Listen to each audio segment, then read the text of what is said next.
New York 1976. La città non è quella dei grattacieli da cartolina, ma quella dei vicoli sporchi e dei club underground.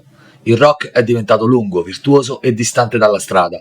Poi, sugli scaffali dei negozi di dischi, arriva un album che fa l'opposto di tutto questo e verrà ricordato come uno dei punti di rottura più radicali della storia del rock. Niente assoli infiniti, niente produzioni lussuose, solo canzoni velocissime, 3 accordi e poco più di 2 minuti a brano. L'album e la band che lo firma si chiamano Ramones.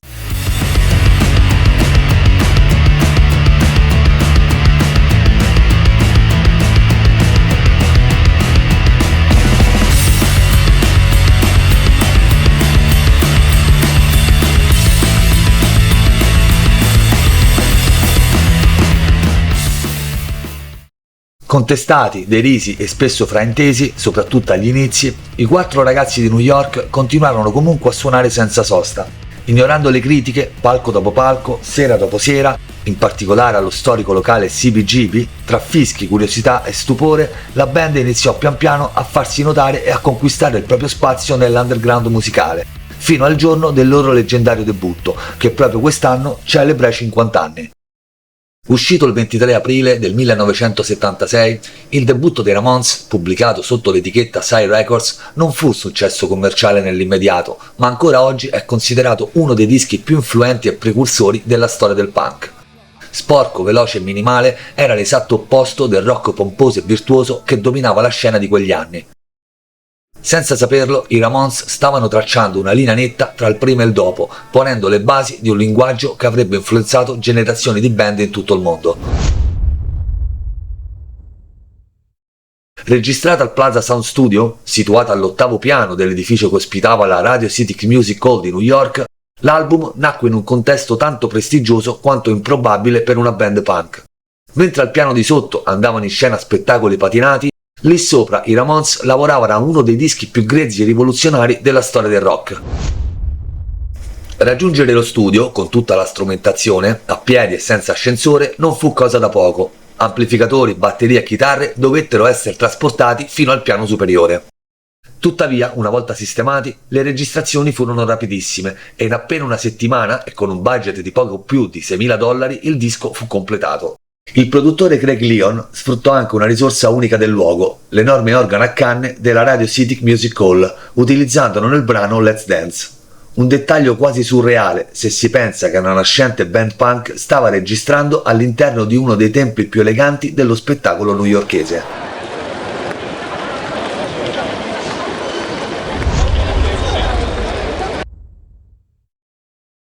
La copertina dell'album, oggi considerata una delle più iconiche della storia del rock, nacque quasi per caso. La foto non era stata scattata per l'album, ma per Punk Magazine, la rivista cult della scena newyorkese. In origine i Ramones avevano pensato a una copertina in stile Meet the Beatles, ma l'idea si rilevò un fallimento. La band la odiava, l'etichetta la scartò e il disco era già pronto per uscire. Fu allora che recuperarono le foto scattate pochi mesi prima da Roberta Bailey, fotografa di Punk Magazine e amica della band. Uno shooting improvvisato, senza luci, senza stylist e senza pose studiate, solo i Ramones così come erano davvero. La foto venne scattata nel Bowery a pochi passi dal CBGB, davanti a un muro di mattoni di quello che oggi è Albert's Garden, un luogo sporco e degradato, lontanissimo dall'idea classica di copertina discografica, ma perfetto per rappresentare la band. Bailey scattò senza particolari pretese. Lo shooting, infatti, era nato semplicemente per Punk Magazine e non per la copertina del disco.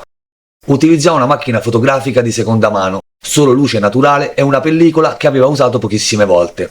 Eppure, quell'immagine, con i 4 Ramones allineati contro il muro, con Joey accovacciato, Tommy in piedi su un mattone per sembrare più alto, Johnny con le mani in tasca ma con il dito medio alzato e Dee Dee, divenne uno degli scatti più imitati di sempre. La stessa fotografa raccontò che se le avessero detto che stava realizzando la copertina dell'album dei Ramones, probabilmente sarebbe entrata nel panico, ma proprio perché si trattava solo di un servizio per Punk Magazine in un clima informale e amichevole, si sentì completamente a suo agio, così come il resto della band. Per tutto il lavoro Roberta Bailey venne pagata appena $125, un caso perfetto in cui un'immagine nata quasi per caso finì per definire l'estetica del punk rock per intere generazioni.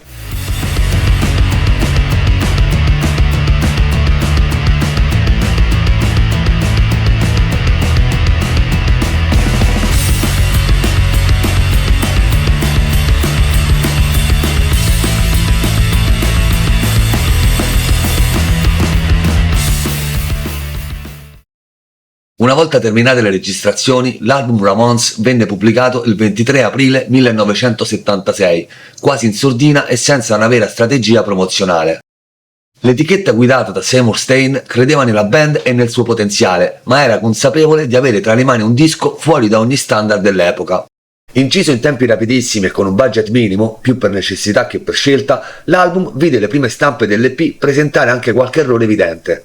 Su alcune copie, sull'etichetta del vinile, il brano Beat on the Brat veniva indicato come Beat is on the Brat e oggi proprio quelle copie sbagliate sono diventate oggetto di culto per i collezionisti. Alla sua uscita, Ramones fu un flop commerciale. Negli Stati Uniti non entrò nella top 100 di Billboard, fermandosi al numero 111, mentre trovò un'accoglienza migliore in Europa, soprattutto in Svezia. Ma se le classifiche dissero poco, l'impatto culturale fu enorme e rapidissimo, soprattutto tra musicisti e fanzine dell'underground.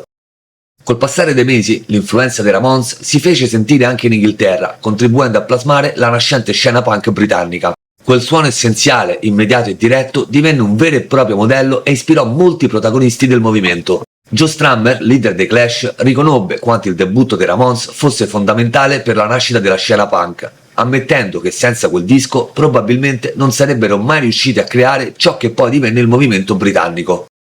Un ruolo cruciale lo ebbero anche i concerti che i Ramones tennero a Londra appena 3 mesi dopo l'uscita del disco, davanti a un pubblico che includeva membri di Sex Pistols, The Damned, Buzzcock, Clash ed altri. Quelle esibizioni furono una vera e propria rivelazione e aiutarono a consolidare l'influenza dei Ramones non solo dal punto di vista musicale ma anche estetico. In quel periodo, in Inghilterra, emerse anche una figura destinata a diventare centrale nella scena punk mondiale, Sid Vicious, futuro bassista dei Sex Pistols, che anni più tardi ammise di essere rimasto folgorato dal look di Didi Ramone durante quei concerti e di averne copiato lo stile con giacche di pelle, jeans strappati e quell'immagine volutamente ruvida e ribelle. Senza rendersene conto, tra diffidenze e incomprensioni, quei 4 ragazzi newyorkesi di Forest Hills, in quel lontano 1976, scrissero una pagina fondamentale della storia della musica. Un album fuori posto, grezzo e rivoluzionario, che col tempo avrebbe definito il linguaggio, il suono e l'estetica del punk rock, lasciando ancora oggi, a 50 anni di distanza, un'impronta indelebile su generazioni di musicisti e fan da una parte all'altra dell'Atlantico.